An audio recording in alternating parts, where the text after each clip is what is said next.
padayaw sa pag-abot din sa Davao. No?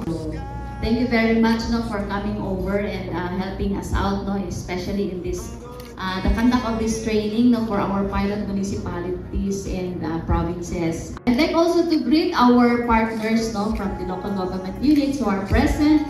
Dako kayo mo og tabang sa diin ang atong mga mag-uuma makadawat o sakto nga interventions gikan sa Department of Agriculture. No? We will be the avenue na ang atong mga farmers and fisher folks makadawat sa interventions. This is an open opportunity, no? Opportunity for our farmers to be able to provide food for the country. Ating RSBSA mission is to be the reliable source of up-to-date basic profile of our Filipino farmers. Yung registry system for basic sectors in agriculture. Also, sa ating RSBSA, may 3 components tayo. Number 1 is ang ating profiling of farmers and fisher folk. And then, meron tayong geo-referencing of farm parcels. And the last one is the development of the integrated IMS. Okay. For the first presentation po, we'll provide you an overview and short briefer lang naman po kung ano nga po ba ang RSBSA App LGU. Meron po ba tayong mga capable na personnel na kaya pong mag-oversee at mag-manage po ng ating RSBSA App LGU.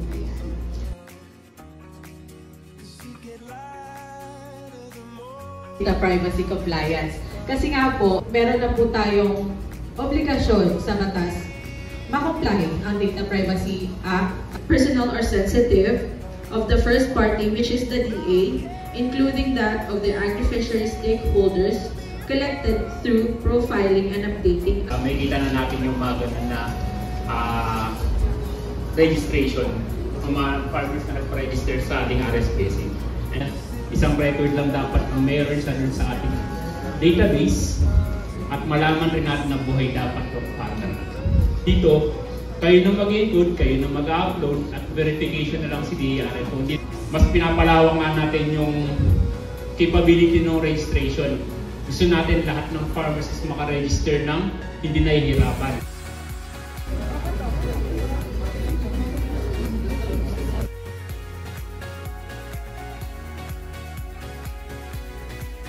Ito po yung maglagay dito sa ating system po. So kung sakali po ay nakalimutan niyo po yung password, pwede po kayo mag-forget password. So kung sa ating LGU users po, ang program na ma-access po nila is yung FFRS LGU. First aid, user. So kung meron middle names user, pwede po yung nilagay. So kung sila naman po yung middle name, kung middle user. Ito yung role ng anong account. Then ito yung sa PSGC code. So ito yung sa PSGC code, ito yung GEO code. So ito yung application, kung ilan, yung validated, ilan yung submitted to RFO, then ilan na yung RSPSA number.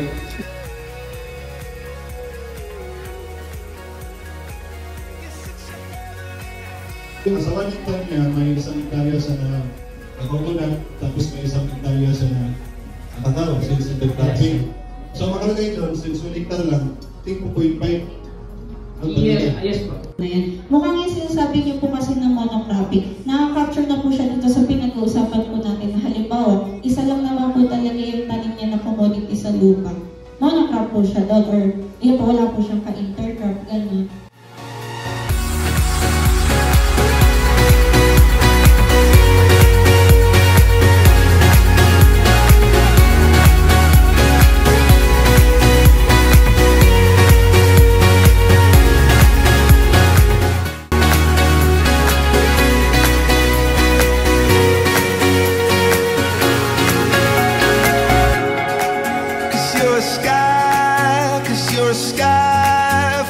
Stars. I wanna die in your arms. Cause you get lighter the more it gets dark. I'm gonna give you my heart. I don't care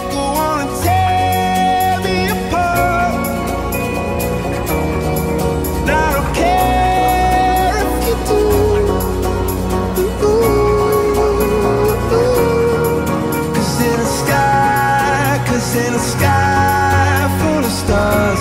I think I see you.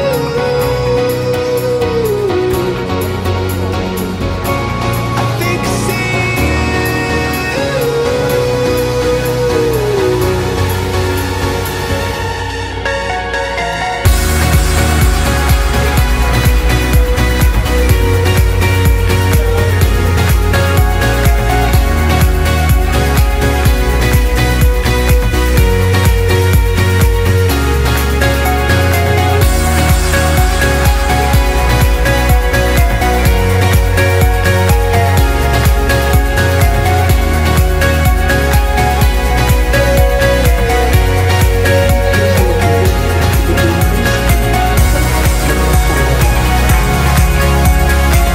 Mag-work on po tayo dun sa talagang initially declared total area size ng